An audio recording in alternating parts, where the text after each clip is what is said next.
Okay, so today we are going to learn the difference of when to use ser versus estar. And you guys kind of already know this. Some of you might remember the little rhyme that we had from when we first learned estar. The phrase is how you feel and where you are, always use the verb estar.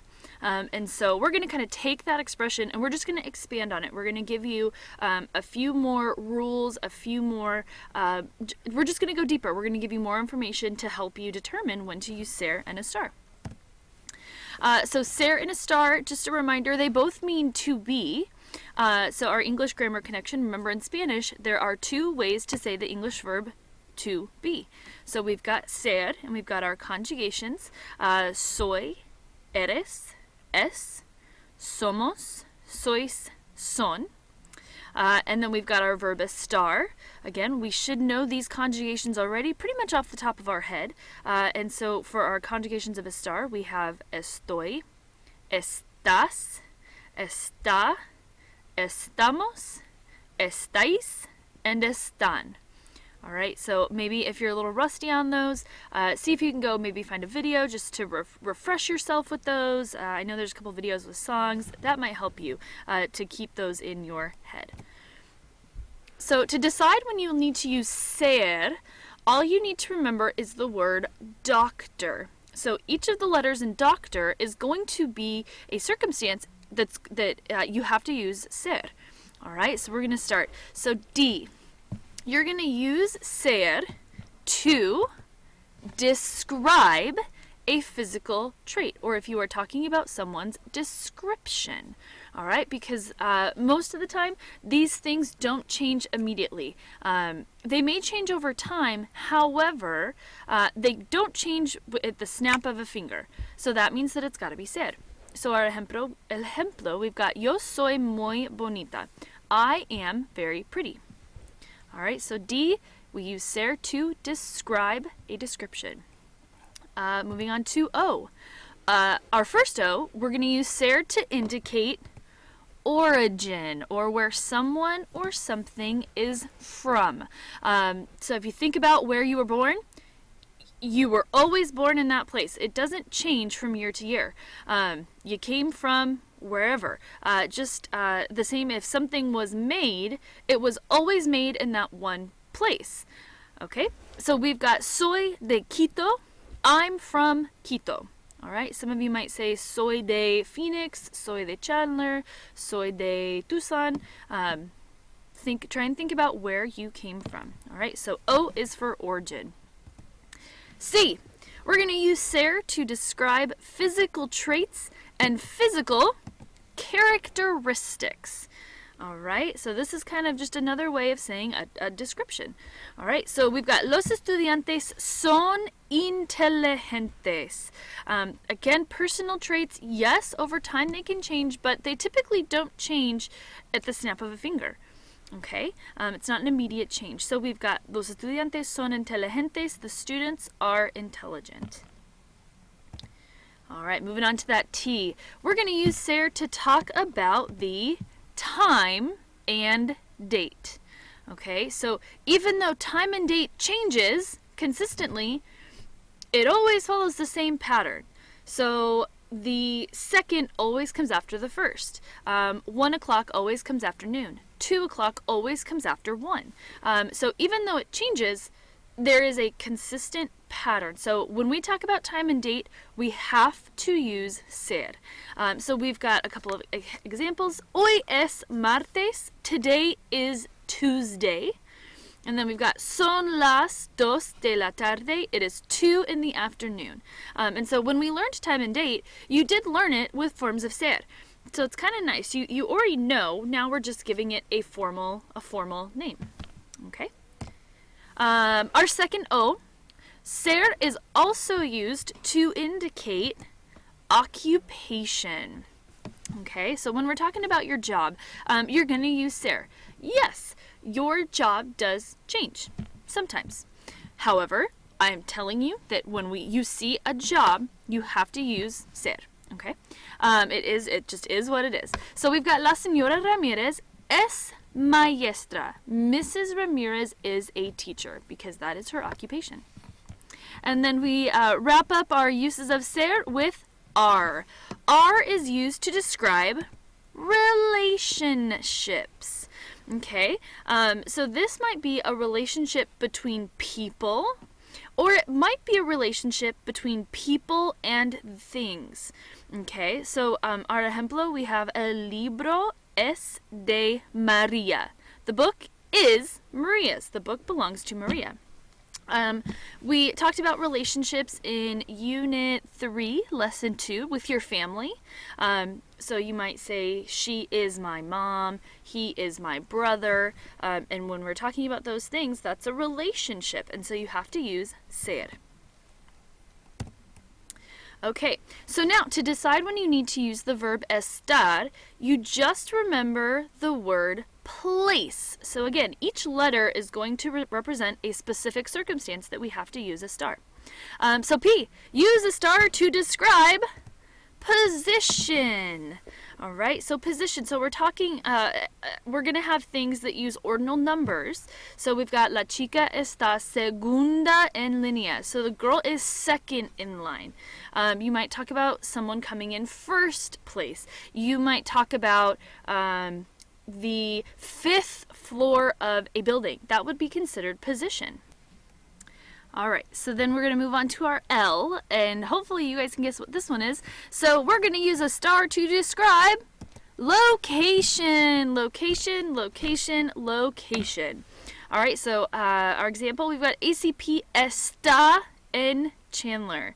ACP is in Chandler. And we talked about this with estar before. So yes, a location is something that's permanent. However, someone, when they were deciding the grammar rules, they decided that when we talk about location, we have to use estar. So it doesn't matter that it's permanent.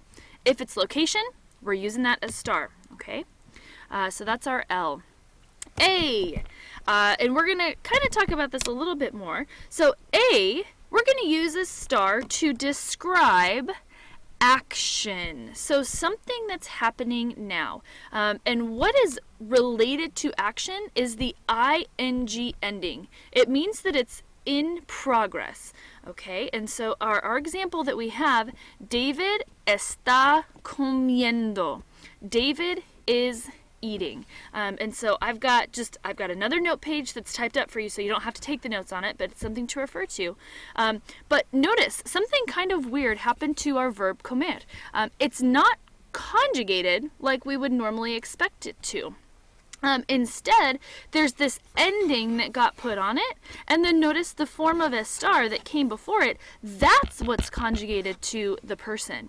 And so kind of what happens when we use, it's called the present progressive. When we use this present progressive formula, we have to have a form of estar, and that's going to conjugate to whoever's doing the action. And then we're going to do something to the verb. It's not going to be conjugating those. So if we have an ER or an IR verb and we're trying to have the ing ending on it, we're going to take off our ER and we're going to add IENDO, yendo. All right, so we see that in our example. David está comiendo. David is eating. If we have an AR verb, the ending that we put on is going to vary slightly, so we'll still take off the AR, but instead of adding yendo, we're going to add ondo. Okay, ondo ending. And so we do a little bit later in this PowerPoint. We've got some practice for the present progressive, and I think it will be, it's usually pretty easy to catch on. So we'll come back to it. All right, so A is for action. Then we move to C. We're going to use estar to describe conditions. All right, so we need to think about things that maybe you feel physically or emotionally that are not always there. So I use this example, Julia está cansada. Julia is tired. And people are like, but I'm tired all the time. Yeah. No, you're not. So you sleep and you feel refreshed. Okay, so you are not always tired every day for your whole entire life. You are able to reprieve from that if you go to sleep, if you take a rest. Probably when you're on summer break, you're not tired anymore. All right.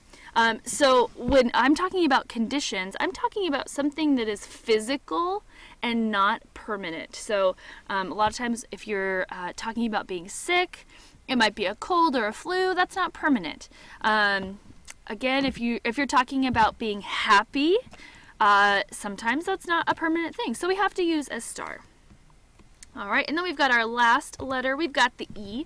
We're going to use estar to describe emotions, because emotions can change at the drop of a hat. You could be super happy one moment, and all someone has to do is say, your hair looks weird, and boom, your emotion has changed. So our example, we've got Enrique está emocionado. Enrique is excited, and it's temporary. It's not how he always is. It's dependent upon kind of what's going on. Okay, so place is when we use estar. And then this is just a note. I don't think it pops up on anything, but I always want to try and make sure to tell you guys because it is slightly confusing. So when we use the adjective muerto, which means dead, we must use estar. And that is kind of weird because you think, well, you died, so now you're permanently dead. But you have to think about, before you were dead, were you dead? No, you were alive. And so it's kind of one of those weird things that you got to remember. If I'm talking about being dead, it's a condition. It's estar. Okay, so now we're going to talk very briefly about using ser and estar with adjectives. Okay, and so it's very important to understand this, that you can use ser and estar, and it's not wrong, but you have to think about the meaning that you want someone to get out of it. So when we use adjectives, their meaning can change depending on whether we use ser or estar before it. They'll either be permanent or temporary. So for example, we've got ella está bonita. Because we used estar, the meaning that we are translating is she is pretty, but just right now. We're saying she's not normally pretty. And so she did something different today. She put on makeup. She wore a really pretty outfit. She did her hair different. She did something that made her pretty, but she's not pretty all the time. And then on the opposite side, if we say ella es bonita, because we used a form of ser, we are implying that she is pretty always, all the time, regardless. If she put on makeup or did her hair, she's always pretty. Okay, but notice we use the same adjective, we use the same person, the meaning changed based off of if we use ser or estar. So another example, yo estoy cansada. So cansada means tired. It's a condition. And so that one is going to mean I'm tired, but just right now. So we're saying it's a temporary thing, it can be changed, where if we say soy cansada, that's actually going to mean I'm a tiresome person, always, all the time. And so that kind of implies that you're boring, that people maybe don't necessarily enjoy being around you because you don't have energy, you're always just down. All right, so it is important to be aware of when you use ser and estar because it can change the meaning of what you're trying to convey. Okay, so just a few things to maybe help you the difference between ser and estar. You can think about ser is like a Sharpie and that it's permanent. Estar is like an expo marker, which is erasable, aka not permanent. So again, just little tricks to kind of help you remember the difference between ser and estar. So now we're going to have a little bit of practice. You'll see the practice sentences come up. Go ahead, you can pause the video, give it a shot on your own. What you're going to do, you're going to complete each sentence with either a form of ser or estar, and then you're going to give the reason for why you chose what you chose.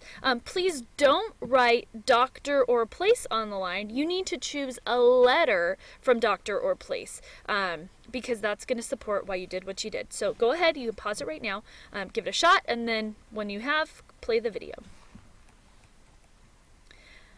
Okay, so we'll go through, I'll give you all of the forms of either ser or estar first, and then the reason for why we did that, okay?